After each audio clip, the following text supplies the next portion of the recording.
โอ้ยพี่น้องเอ้ยเบิ่งแน่พุ่นชมพู่ไหมแดงเถือกเต็มต้นเลยพี่น้องพุ่นน่ะโอ้โอ้โอ้ยเบิ่งข้างล่างได้ปะเนี่ย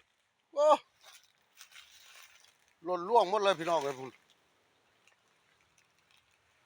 ลึกเหลือนี่ฮะมาเด้อพี่น้องเอ้ยมาเก็บกินเด้อมาเอาไปกินเด้อนี่หลายคักหลายแหน่เลยนี่โอ้ชมพู่ไหมอืม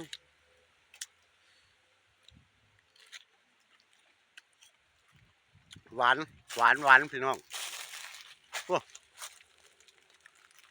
หลายคักเลยอื้อเบิ่งข้างล่างนี่ดิพุ่นหนาเตอะเลยต้นทุเรียนน้อย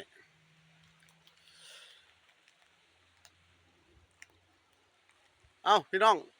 สำนี้แหละให้เบิ่งชมพู่ล่วงหลายอะไรพี่น้องเอ้ยออนซ่อนคัก